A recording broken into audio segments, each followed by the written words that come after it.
书接上文，上回书说到，郭德友、丁某、顾颖三人潜入医院停尸房，竟发现肖兰兰也已混进其中。停尸房内果然停有钱子贤尸身，丁某验尸发现尸体皆有异象，血管曲张呈蓝紫色，似被感染，但钱子贤并无此状，而且所有人都是中毒而死。郭德友情急之下点烟辩冤，查出尸体生前都吸食过鸦片。郭德友、丁某兵分两路探查鸦片来源，都查到了租界的聚华大饭店，引出来齐聚聚华楼大闹鸦片馆，郭德友神威大振智擒王掌柜。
江湖，科学，拳脚，真相，水性好，法医，神婆，记者，身子骨弱，特别警探，娘，市政府秘书长，超凡绝伦的人中龙凤，大少爷，就是个跳大神的，千金小姐。不抽烟，不喝酒，有钱有势有什么用啊？眼里揉不得沙子，还行吧，通情达理。怕个杂！开什么玩笑？不娇气。有线索了，德意志，神调一门，大新闻。漕运商会，师傅，父亲，不惹事儿。不怕事儿，推理正确，青梅竹马，千金百姓，听老，郭德友，河神，河神，河神，河神。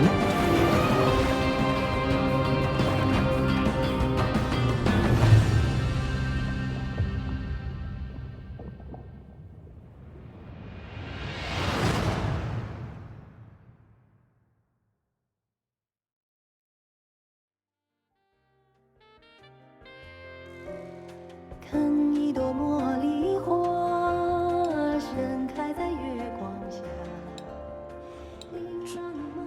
这不就是茉莉花吗？唯独记得她，热得上天却我跟钱子贤就是在这儿认识的，虽然是家里的安排。我第一次听这首歌也是在这儿，所以你一提起茉莉花，我就想到这儿了。对不起啊，让你想起伤心事儿了。也不算是伤心事儿吧，顶多算是烦心事儿。只是每次提到这段婚约，心里还是有点不太舒服。其实想想，我能理解。你不是一个人在国外生活吗？自由自在的，怎么能理解呢？我爸也是被我逼的，才会把我送出去。我当时以为啊，出去了之后就自由了。我现在不还是回到这儿了吗？谁让丁家就我一个儿子呢？啊，现在想想，之前过的那几年，好像都是给别人过的。那我们也算是同病相怜，同忧相救了。你要是这么说的话，那就是这样。戏里面怎么唱来着？山在西来，海在东，山山水水相连通，五湖四海皆朋友，天下何处不相逢。来。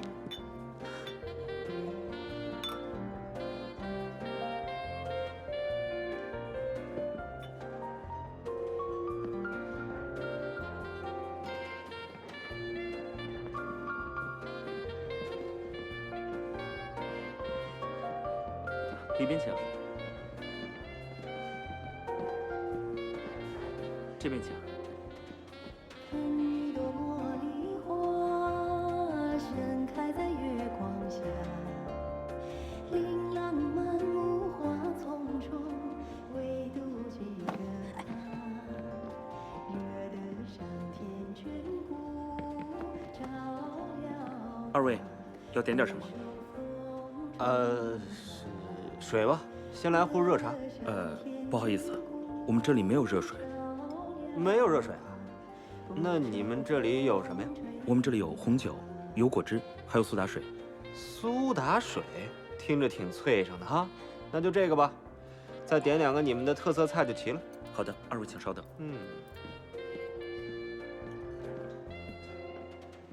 看一朵茉莉花盛放在月光下。郭二哥，不就吃个饭嘛，干嘛弄得那么讲究啊？来这么漂亮的地方，还能听曲儿，你是不是有什么重要的话要跟我交代呀？你说，我都准备好了。这什么曲儿啊？扭扭捏捏的。没听过，我还觉得怪好听的。二位的苏打水。你们这台上唱的是什么呀？哦，咱们台上这首歌叫做《茉莉花》，最早起源于《西厢记》里张生戏莺莺的鲜花调，先生爱带着小姐来听，在咱们这儿很受欢迎。那这首歌唱的是花儿是吧？这首歌表面上唱的是花，实际上唱的是青年男女的纯情之爱。没你什么事儿了，赶紧下去。好，二位请慢用。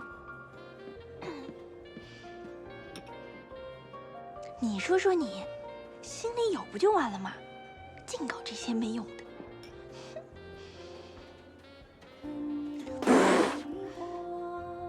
这个水怎么这么冲啊？直顶我鼻梁子！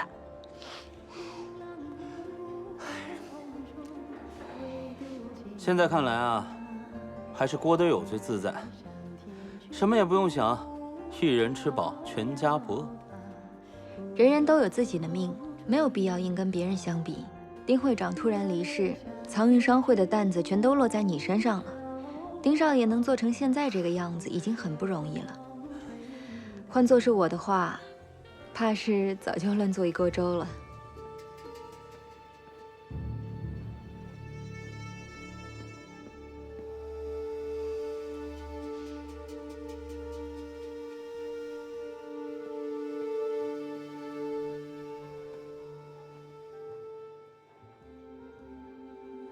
丁少爷，啊，你是为什么要找茉莉花啊？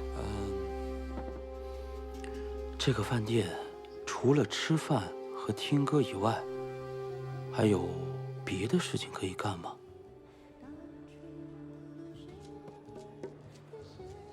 我妈说，女孩家要矜持，不能总跟着你。可我乐意跟着你啊，看着你我心里就踏实。我老这样，你会不会觉得我烦呢？当然啊。心口不一，你要是真的觉得我烦，才不会带我来这种地方呢。你兜里揣钱了吗？啊？你看看这周围坐的都是什么人？要不然就是丁卯那样财大气粗的公子哥，要不然就是萧兰兰那种官宦之后的富家千金。口袋里不揣点钱，你怎么敢来这种地方吃饭？你没带钱呐？我不带你了吗？其实吧，粗茶淡饭，只要跟着你，我怎么吃都觉得是香的。要不然咱走吧，反正菜还没上呢。我突然想吃狗不理了。菜是没有上，但这水你喝了呀，外国水。那这水贵吗？从外国的井里打上来的，专门雇人挑回来，你说贵不贵？一般饭店喝水呢，确实贵。可是如果这饭店它不干净，被客人挑出了毛病，那可别说喝水了，就是吃饭都不要钱。什么意思啊，郭二哥？顾影啊，啊？你可要坐稳了。一会儿发生的事情，很有可能是你意想不到的。不过出了什么乱子，你可要和我一起担着啊！乱子？我耗子！这么大的耗子！哎，服务员，有老鼠！快过来，有耗子！别踩着了啊！好，那边，在那边。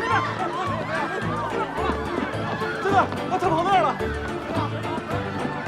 又跑出来了！我的天哪！那儿！就在那儿啊，耗子！和老鼠！这儿没有，哎，往那边跑了！哎，小心点啊！那儿！郭德友，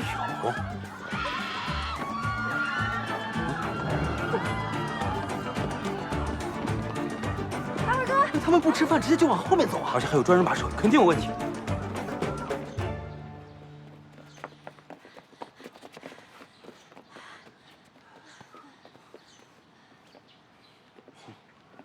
你们这是要干嘛？别管那么多了，没时间解释，见机行事。几点了？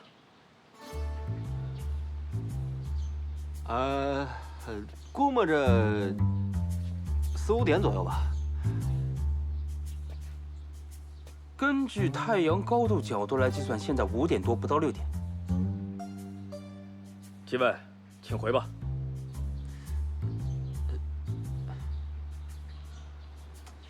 叫帮兵内，你要哎，干什么？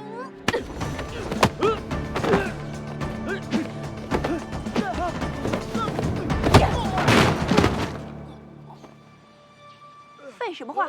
走。不好意思。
几位少爷小姐好，咱们是包间还是大厅啊？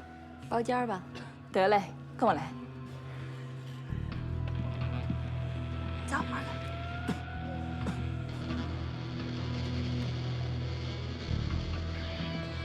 几位这边请。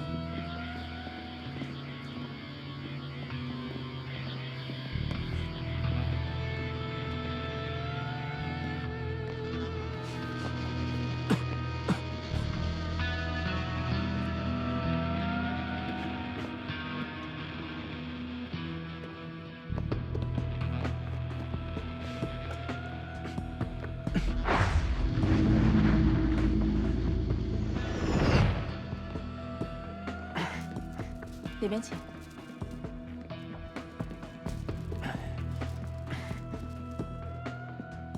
各位随意坐。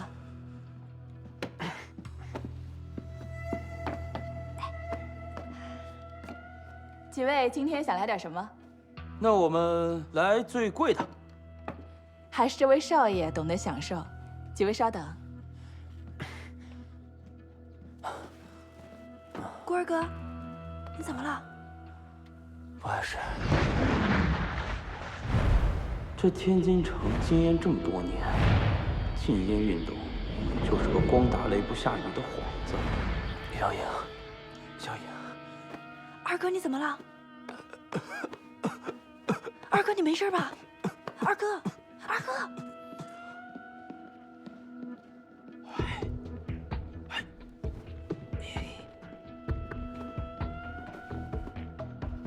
哎，站住！几点了？行，走走。怪不得刚才问咱们时间呢。原来怀表是他们的通行证。二哥，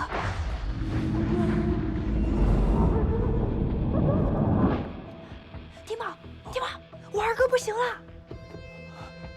国六，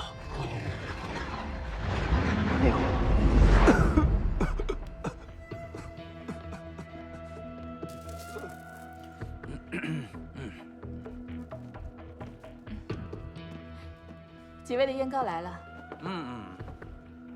给您利索上。我们可能得上一下厕所。对，上厕所，上厕所。几位这是？我们上一下厕所，上一下厕所。哎，几点了？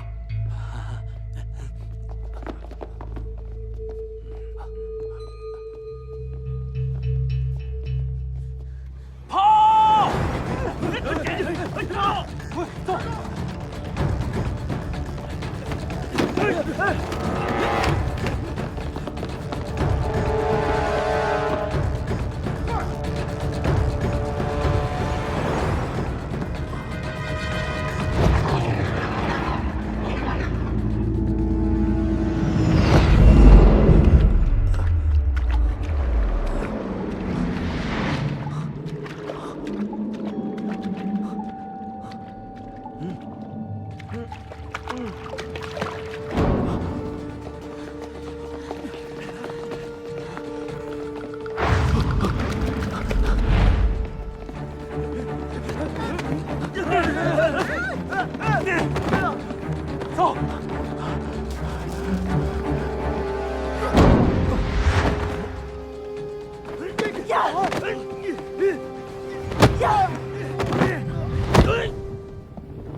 二哥，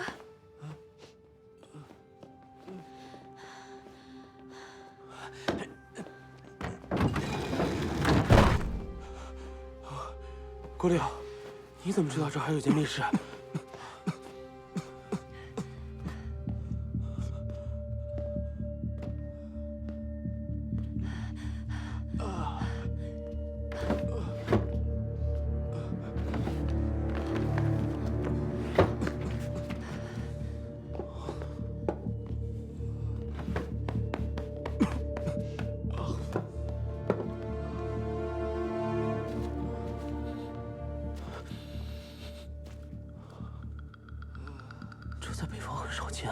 什么？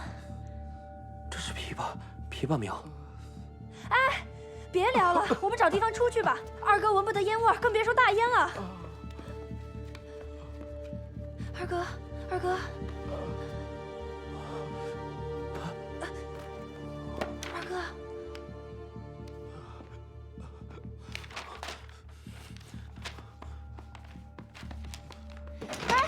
这儿能出去，走走走，咱们走。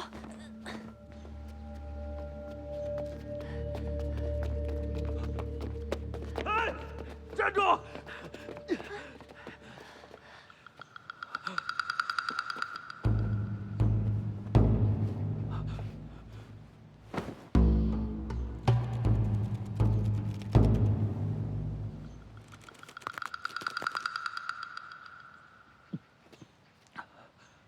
呀！快走！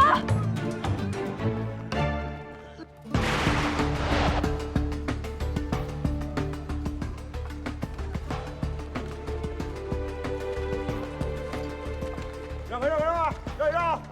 警察办案，都让开！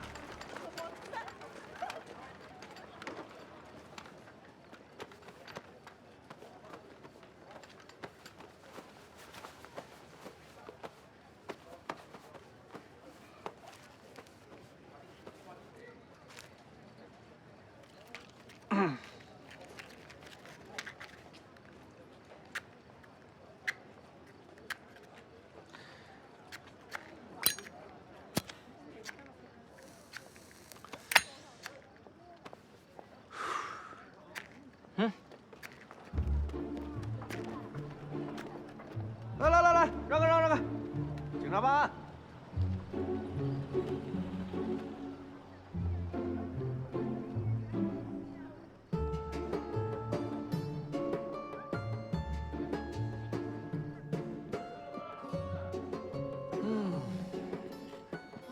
动静挺大呀，挺要紧呐。大运头，哎，都叫嘛住哪儿，洗这个多久了？挨个给我问清楚。好。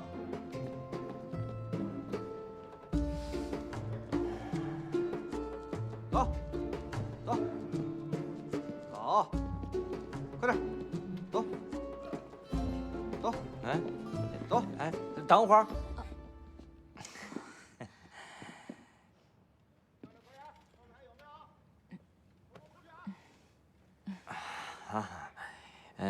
你们这儿谁管事儿啊？王掌柜的。啊，人呢？我不知道，我没见过。没见过。哎，走吧，走吧，走，快走！哎，跟上，跟上啊！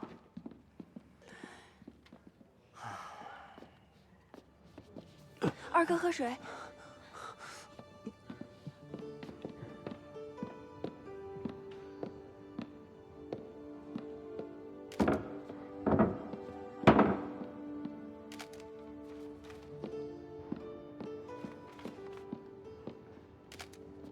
快点，快点！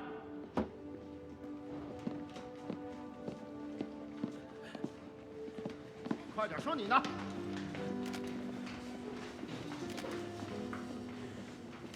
好，快走！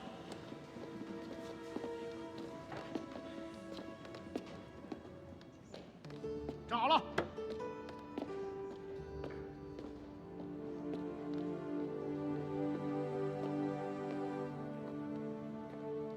都站好了，工作人员和烟客分开，分开站。快点儿！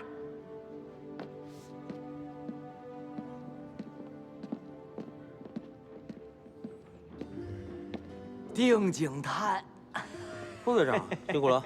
哎，瞧丁少这话说的，这不是打父母的脸吗？仅仅1天的功夫，您就查出这么大一个烟馆子来，咱们警局整年的考核都满了。 托您的福，后半年咱都可以歇着了。副队长，啊，我不跟你客气啊。咱们现在在案发现场，就聊跟案子有关的事儿，好吗？当然，当然。你说，烟馆是谁的？查出来了吗？都问遍了，说有个管事儿的王掌柜，可是谁都没见过。没见过，这么大个烟馆，没个管事儿的，怎么干活？下边人说了，掌柜的不参与经营，我猜要么就是趁乱跑了，要么就是压根儿就没出现。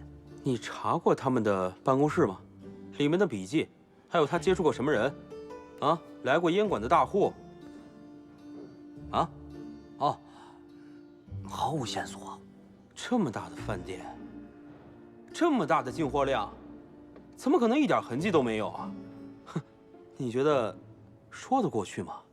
丁探员觉得说不过去，那就是说不过去。这样啊，咱们呢把所有人全都抓回警局，挨个审。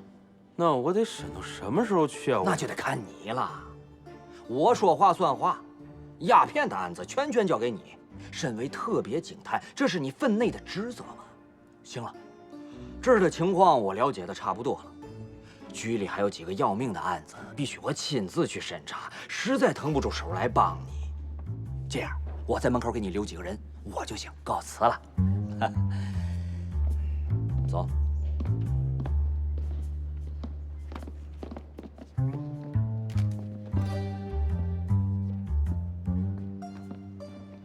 干嘛呢？小陈婆教你看相呢。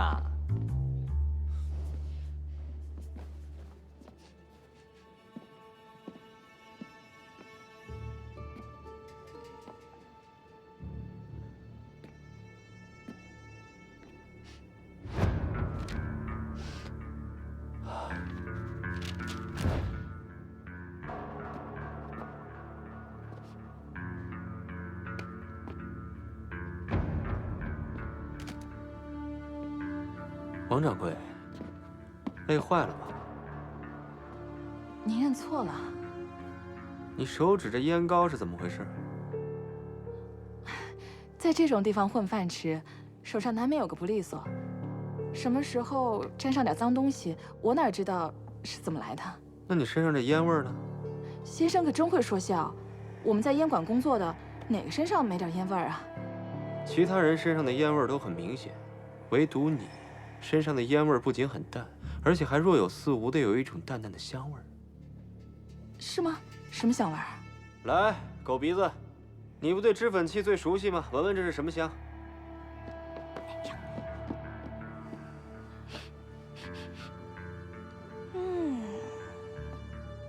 香粉胭脂还算寻常，可这香皂讲究啦。说来听听。迦南沉香松潘麝，珍珠玉屑玫瑰花，下血本啊！我打小闻不得烟味儿，所有能盖味儿的方子，我师傅都在我身上用过。用这些香料古法制成的香皂，能驱烟留香、凝神固元，香味清雅，不易察觉。先生可真是懂行。我跟您一样，特别不喜欢烟味儿，闻多了会恶心，所以每天都会用这个香皂。每天都用？这么昂贵的香料制造的香皂，一般人家可用不起啊。女人嘛，哪怕不吃不喝，也舍得在这方面花钱，更何况我又是在这种地方工作。我在烟馆里头见过你们的账目明细，你猜我在上面闻到了什么味道？迦南沉香松潘麝，珍珠玉屑玫瑰花。在场的所有人当中，只有你身上有这种味道。账目明细那可是机密资料，一般的人可接触不到。你还说你不是管事儿的王掌柜？那又如何啊？这香皂虽然名贵，但也不是什么稀罕的物件。您说的顶多能证明我跟王掌柜用的是同一种香皂，可证明不了我进过那间密室，碰过那些账目啊。密室？我刚才有提到密室吗？账目明细是我们丁探长查封出来的时候，我无意间瞟见的，我可不知道还有什么密室呢。来人，给我带走。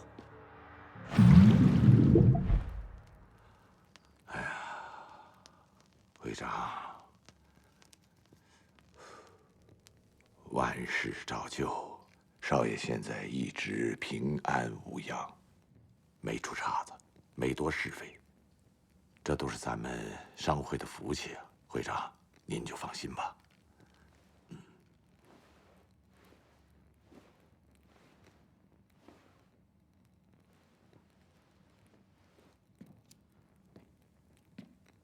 胡叔，哎，这么晚还在？以前晚上这个钟点儿，你爸犯起老毛病来一准咳嗽，现在听不着了，我还真有点不习惯了。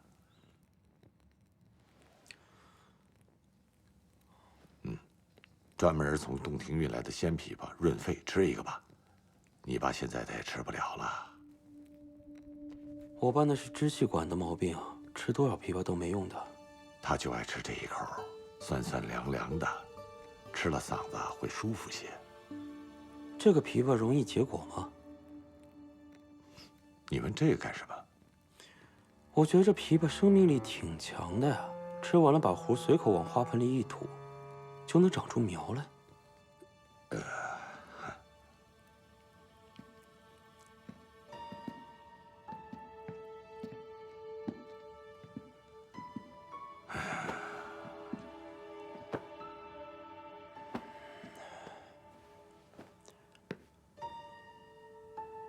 胡叔，您还有事瞒着我吧？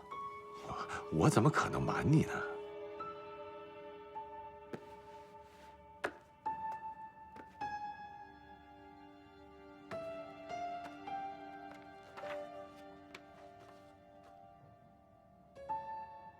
贩卖鸦片的进出货记录，你怎么会有这个？在聚华大饭店里有一家秘密的大烟馆，烟馆里有一间密室，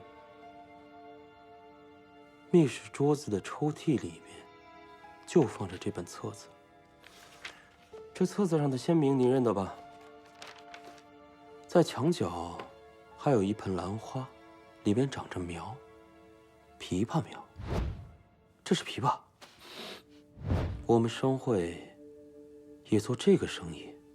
不可能，会长为了能让你踏踏实实接手商会，我们这些年经营的这些货物是经过严格挑选的，绝对杜绝这些见不得光的生意。举头三尺有神明，我也不知道这上面为什么会有你父亲的签名。那既然胡叔也不知道实情，那我只好自己查了。少爷，贩卖鸦片是重罪，在事情搞清楚之前，务必请少爷保守住这个秘密。老爷不在了，事情没办法对证，我怕如果拔出萝卜带出泥，危害到商会，危害到你怎么办？丁会长磊落一生，可不能毁了他和商会的清誉啊！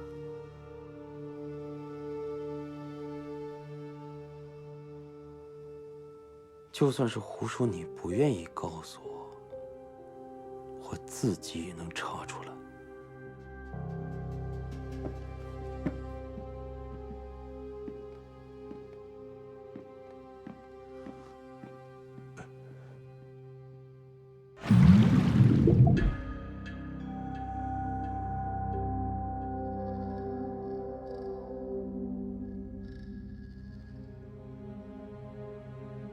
王掌柜，你我都是聪明人，咱就不兜圈子了。天津城已经禁烟很多年了，这么大的买卖，这么大的进货量，不可能不惊动高层政府的吧？我就是想知道，您是用了什么法子，保这个烟馆平安无事的？丁警官，您抬举了。我不过是个替人挡枪的，这上上下下打点人情关系，跟我可挂不上钩。这间烟馆真正的主人是钱子贤钱公子，人家花钱雇我来，也就是管理管理手下。王掌柜，您是天天都在烟馆吗？只要有客人，那就歇不得的。那您可记得钱公子上次来是什么时候啊？他忙，不常来，我记不太清了。前几日萧小姐订婚，钱公子作为新郎根本就没有出席。这么算下来，大概能有半个月了吧。我看过你们的账本，钱公子就好那口，隔三差五就要来那么一次。你作为烟馆的掌柜的，这人都已经半个多月不来了，你都不觉得好奇吗？这自古以来，只有老板催手下人务工的道理，哪有我们催老板的？我只当他是有别的什么要紧事儿，没工夫过来。王掌柜，你可记得瑶洼码头的浮尸案？听说了，死了100多人。我们警局可从来没有对外公布过具体的死亡人数啊。王掌柜消息灵通啊！我也是听街坊说的，不知道实情。那还真是巧了，真的就死了100多人，而且啊，你知道吗？他们死前都吸食过鸦片。死亡时间虽然不同，但都被泡在一个地方。有一天晚上，不，全都冒出来了，铺满了整个河面。你说这100多条人命，他们找谁伸冤呢？这冤有头，债有主啊。反正不关我的事儿，我就是个拿钱做事的。丁警官，你一定要查清楚啊！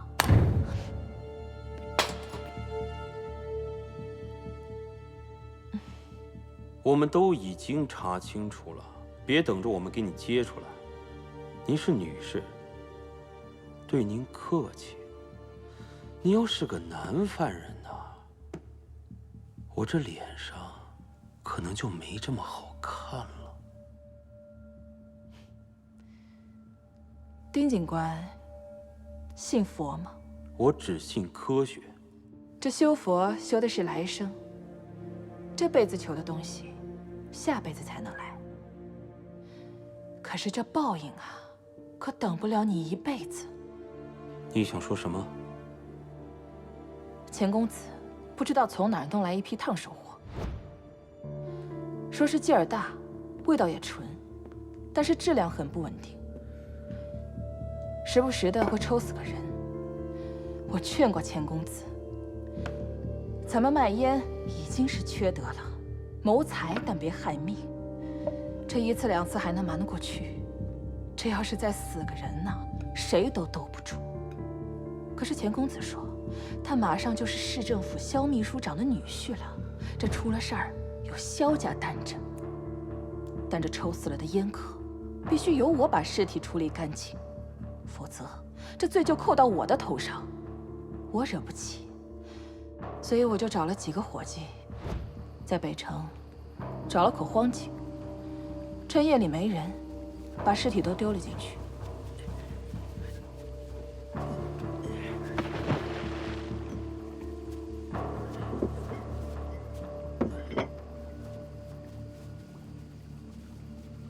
这钱公子有一天喝多了，迷迷糊糊就来了烟馆，指明非要抽他自己那批烫手货，我们哪儿敢拦着？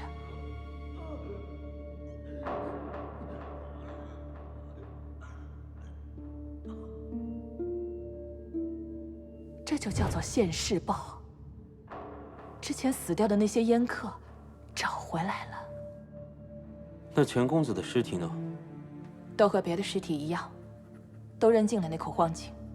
那不是什么荒井，那是一个废弃的造纸厂偷偷挖的排水管道，跟瑶洼码头是连着的。还是现世报。哼。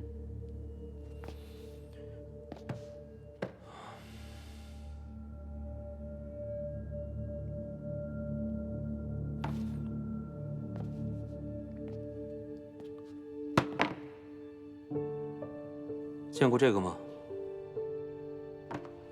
别拿什么烫手货来糊弄我，那些人都是氰化物中毒死的。你是想让我跟你在这耗到天亮吗？丁警官，哦不，丁大少爷，你确定要问吗？一定要问。我们在卖那批烫手货之前，烟馆所有的供货渠道都是漕运商会，而且是直接与丁义秋会长对接。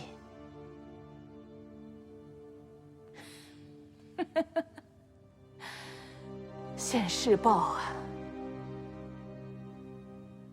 谁都躲不过。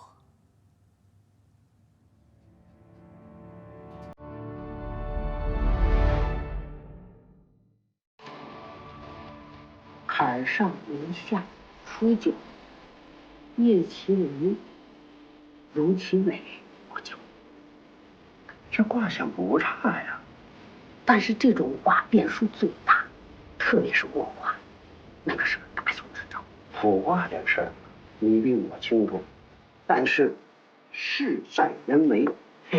你呀，好好把你的规矩看好了，其余的事儿呢，别瞎琢磨。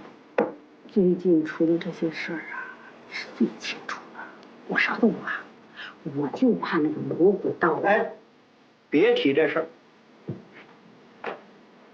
王小钻，我可告诉你啊，但凡出点闹心的事儿，那顾影和郭德友这俩孩子一定会受牵连。他们两个什么出事，你不是最清楚的吗？你，我跟你说啊，今天啊，你好好稳着你郭德友，少让他抛头露面的。就算我小心忍耐，都20年了，我咋就过不去？真是20年了，这俩孩子都长大了。